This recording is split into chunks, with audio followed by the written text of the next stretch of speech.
Hello everyone and welcome to my channel, Unpopular Opinions.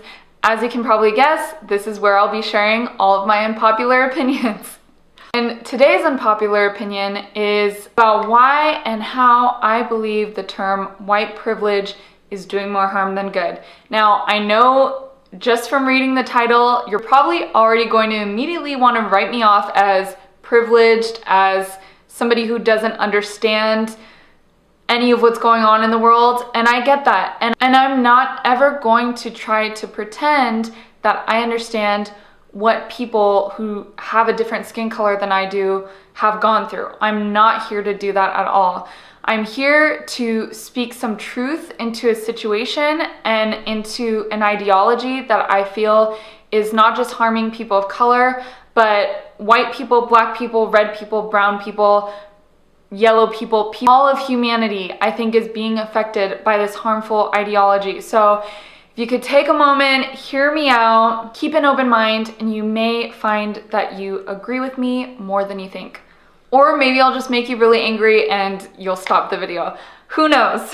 Should go without saying, but I'm gonna say it anyways. Racism is terrible. The things going on in the world right now are terrible, and it enrages me to see companies and the media profiting off of people's pain. So with that being said, I'm just gonna jump right into the video and explain why I believe the term white privilege is doing more harm than good. Reason number one, the term white privilege is not beneficial, and here's why. It virtue signals without actually getting anything worthwhile done.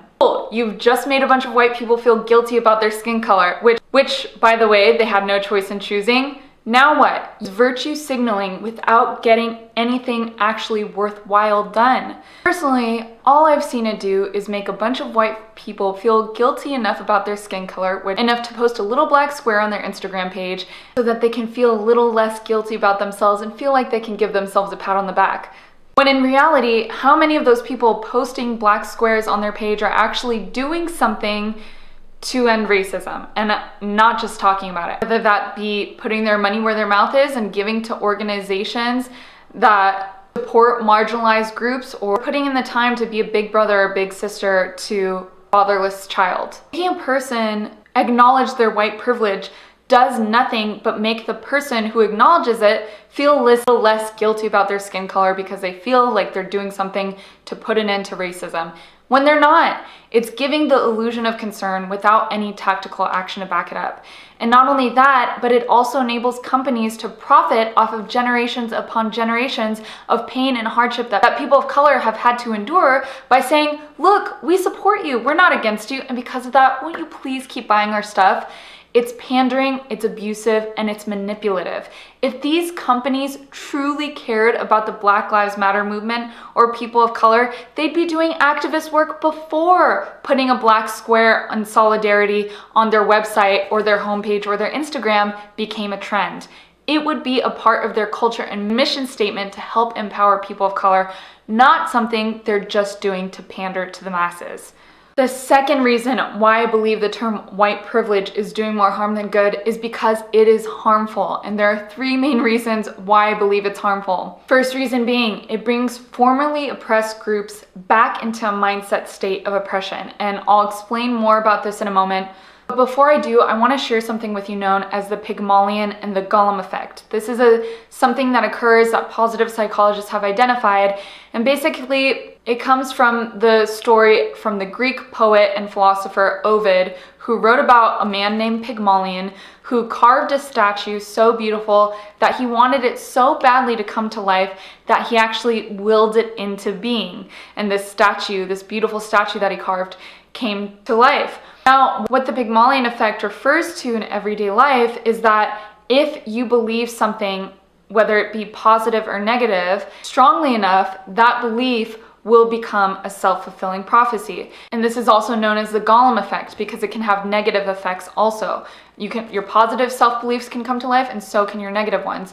And so how this is translated, they've done studies, for example, where just before a math test, they'll tell a group of women, oh, just so you know, women typically tend to do far worse on math tests than men do. that group that was told that and primed that prior to taking the test will do far worse than the control group that wasn't told anything. I remember a kid in high school one day was acting up in class, and the teacher said, "Hold out your hand, young man." So he held it out and he said, "Good, now flip it over." And so he flipped it over, and the teacher told him, "Good, now I know at least you can flip burgers at McDonald's." That kid went on the next year to drop out of high school and go flip burgers at McDonald's. Our words, our beliefs, our thoughts are powerful. And every successful person on the planet knows that in order to become successful, the first limitations you have to address are the ones in your mind. For example, not believing success is possible for you because of X, Y, and Z, be it skin color, gender, upbringing, finances, you name it. If you don't address those beliefs, you will continue to act in ways that affirm that belief. I talked about this in the video that I made on feminism. If, as a woman, I choose to believe that all of society is working against me, I've just created a mental impediment that is going to hurt me more than whatever external circumstances I'm actually facing. Why? Because it's going to inhibit my ability to perform before I even get started. Why even try if there are systematic mechanisms in place to stop me from becoming successful? That belief in itself, again, is more harmful than any external limitations that I face on a day-to-day. What goes on in here is paramount to my success. The number one factor of what makes a person successful or not is what goes on in here, not all around here. Why even try if there's a systematic mechanism in place that's going to limit me and hold me back no matter what I do? It's a belief that causes individuals to circumvent personal responsibility while propagating an attitude of victimhood. If you think the world is against you because of your skin color, because of your gender, because of X, Y, and Z, your mind will literally look for reasons to support the idea that the world is truly against you. There's another thing in positive psychology called the Tetris effect. And got the name for this because they did a study on students. They had them play Tetris for several hours on end every single day. And what happened was that these university students ended up seeing their life as one big Tetris game, whether they were waiting in traffic and they would start to imagine the cars being moved into the proper position just like they would be moved in a Tetris game. Whether they were grocery shopping, they would start to organize all their groceries to resemble that of a Tetris game. And so what is true of the brain is that it acts as a neuro spam filter. It literally finds things to affirm whatever you've programmed it to believe, while simultaneously disregarding evidence that proves otherwise. If you think the world is against you because of your skin color, gender, XYZ, you name it, your mind will begin to look for reasons to find why the world is against you. It's how our brains work. Even if the entire world was against you, and on a day-to-day basis you faced excruciating amounts of hatred, prejudice, racism, bullying, you would then be placed with a choice as to whether you would let that crush you and break you or make you more resilient, more strong, more empathetic, more compassionate, more successful, or not. A common trend I've seen among the most successful people is not their skin color, it's not the traumatic things they faced in their past, it's their willingness to remain resilient in spite of all the hardship, all the hatred, and all the traumatic things that they've had to face. The second reason I believe the term white privilege is harmful is because it works to create further segregation and dissonance between the races by causing people of color to feel resentful towards white people because they are so privileged. It causes them to feel resentful towards another person for something that they played no role in choosing. A lot of what's going on in the world reminds me of a historical account in the Old Testament of Joseph and his half-brothers. Joseph was believed to be the favored one because Joseph had been born to Jacob's true love, Rachel. Jacob was Joseph's father, as well as the father of his half-brothers. But because he was Rachel's only son, she made him this beautiful, colorful coat, and it made Joseph's brothers envious. They felt like he had some sort of privilege, some sort of favor that they didn't have. And because of that, it created an insane amount of jealousy, resentment, and rage, so much so that they wanted to kill Joseph. His half-brothers opted for the less abrasive route of selling him into slavery, but nonetheless, at the end of the day, the hatred that Joseph's half-brothers had for Joseph had nothing to do with his skin color. It had to do with the fact that they perceived Joseph to be more privileged or more favored than they were. Their hatred was based purely on the fact they thought that Joseph had special privileges that they didn't have, and because of this, they thought Joseph thought he was better than him and everyone else. Choosing to believe that someone is more privileged than you based on circumstances that were both outside of your and the other person's control does nothing but generate more hatred, jealousy, bitterness, and resentment. And the third reason why I believe the term white privilege is so harmful is because it also discredits any adversity that any non-person of color, any white person has had to face because they're now categorized under the broad umbrella of being privileged. Now, individuals who propagate the term white privilege may disagree with this statement. They may say, no. They're not saying that white people don't know what it's like to suffer. They're just saying that their suffering doesn't come as a direct result of the color of their skin. And that could be true, except for the fact that the term white privilege literally fails to acknowledge that just because a person may be white doesn't mean that they have other privileges that people of color or anyone else for that matter might. Privileges such as able-bodied privilege or mental health privilege or not being born into an abusive family privilege. Take Nick Vujicic, for example, a man born with no arms and no legs. Does he look like someone who's privileged to you? Yet the term white privilege still applies to him because he's white.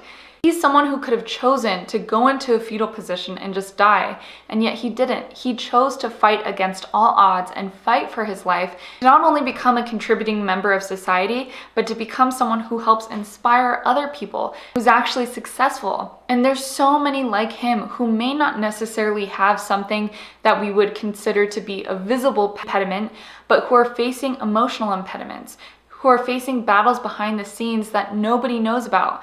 People who wake up every day struggling just to want to live, and yet they still push through and fight against it anyways. Single moms, war veterans, people with mental or physical disabilities, health problems, all these people still to be considered privileged despite the fact that they've had to overcome so much, despite the fact on a day-to-day basis it's a struggle just to get out of bed.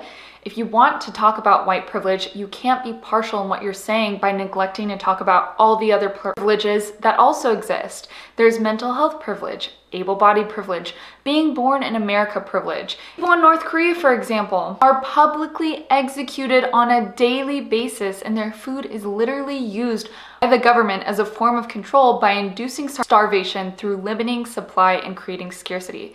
We have no idea how good we have it. If you are born in America, all of us are privileged, period. And if you want to argue that because I'm white, I have no idea what I'm talking about, you can. But again, I'm not trying to say that I know what it's like to be a person of color. I don't know, but I do know what it's like to be discriminated against because I have cystic acne oozing out of my pores. I do know what it's like to be bullied and hated for no reason and shoved into bathrooms and locked in there, or sprayed down with a hose during school time, or my roller backpack kicked or food thrown at me. I don't know what it's like to be a person of color, but I do know what it's like to be hated for no reason and discriminated against because of the way I look. I take that back.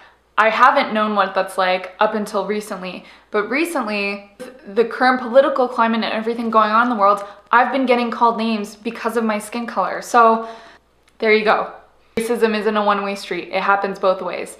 And I just want to add, I mentioned this before, the paradox of this whole thing is that typically those who have suffered the most greatly are the ones who end up with the greatest amount of character, the greatest amount of tenacity, resiliency, compassion, and empathy for others. And that suffering could have been caused by any number of things, not just skin color. But the fact that we live in a culture that prides itself on victimhood, that believes the more oppressed you are, the more you should be celebrated, the more you should be pandered and catered to, I believe is an indication that we live amongst a majority of people who have no idea what it's like to truly suffer. because true suffering brings about compassion, it brings about understanding, it brings about empathy, and a willingness to hear the other person's side, and patience. In fact, the word patience comes from the word long suffering, and what we see in our culture today is just the opposite of these attributes. People are entitled, they're quick to speak and slow to listen, they're quick to complain, and honestly, and this is regardless of your skin color, but a lot of people are acting like spoiled, rotten brats who don't realize how good they have it and who want daddy government to take care of them and throw a tantrum when things don't go their way. It's the complete opposite of resiliency, love, and long suffering. And finally, the third reason why I believe white privilege is doing more harm than good is because it's not true. The reason I know it's not true and the reason I say it's not true is because affirmative action only benefits people of color. It doesn't benefit, not only that, in case you haven't noticed, being a white person isn't too popular right now. When you get really, really honest with yourself and ask yourself what a white person can do that a person of color can't do. And before you say, go to the store and buy Band-Aids that aren't in the right color, I'm talking about true oppression here, people. Not having your Band-Aids match your skin color is not true oppression. Or is it a sign of systemic racism? A person of color can go to the bank and get qualified for the same loan that I can get as long as they qualify. I used to work in a bank and they go through a tremendous amount of training against discrimination. Banks will literally get sued for denying claims or denying loans, mortgages or credit lines, or discriminating in any way based on a person's race, on a person's skin color. And like I said, affirmative action doesn't benefit white people, it benefits people of color. People are more likely to get accepted into a university or more likely to get a job because of affirmative action. It demands that the person of color be chosen over the white person, even if they're not the most qualified candidate. Like I also said before, if you're a white person right now, you're probably already experiencing some sort of hatred for the color of your skin. Just yesterday, one of my friends went to go buy a cake at a local family-owned supermarket and he was told to get the F out. And so he left, and as he was sitting in his car looking for a new place to find a cake, the guy came out, started cussing him out, and when he tried to pull out, the guy punched him in the face. There's not much privilege right now for having white skin. But the fact that we keep saying there is creating more hatred, more jealousy, more dissonance, more chaos, more racism, and more violence in the world. The bottom line of all this, the main point that I want to get across, is that you can always tell how beneficial an ideology or way of thinking is by the fruit or the results that it produces in one's life and the lives of those around them. The fact that saying all lives matter is enough to induce violence just goes to show how harmful the belief that all white people are privileged or that their lives don't matter also. Before you go saying that the reason for that is because white people aren't being hunted down like black people are by the police, just know that the majority of black deaths are due to black on black violence and abortion.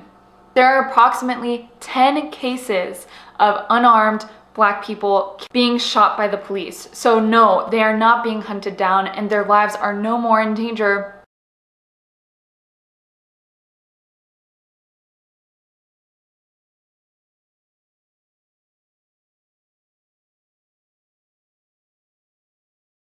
For example, a little boy was recently beaten up and laughed at just because of the color of his skin, because he was white and the boys beating him up were black.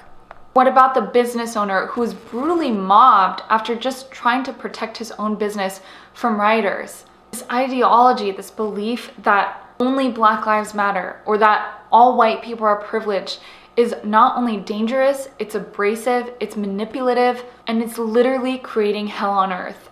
So now let me ask you, do you think the term white privilege is doing more harm than good?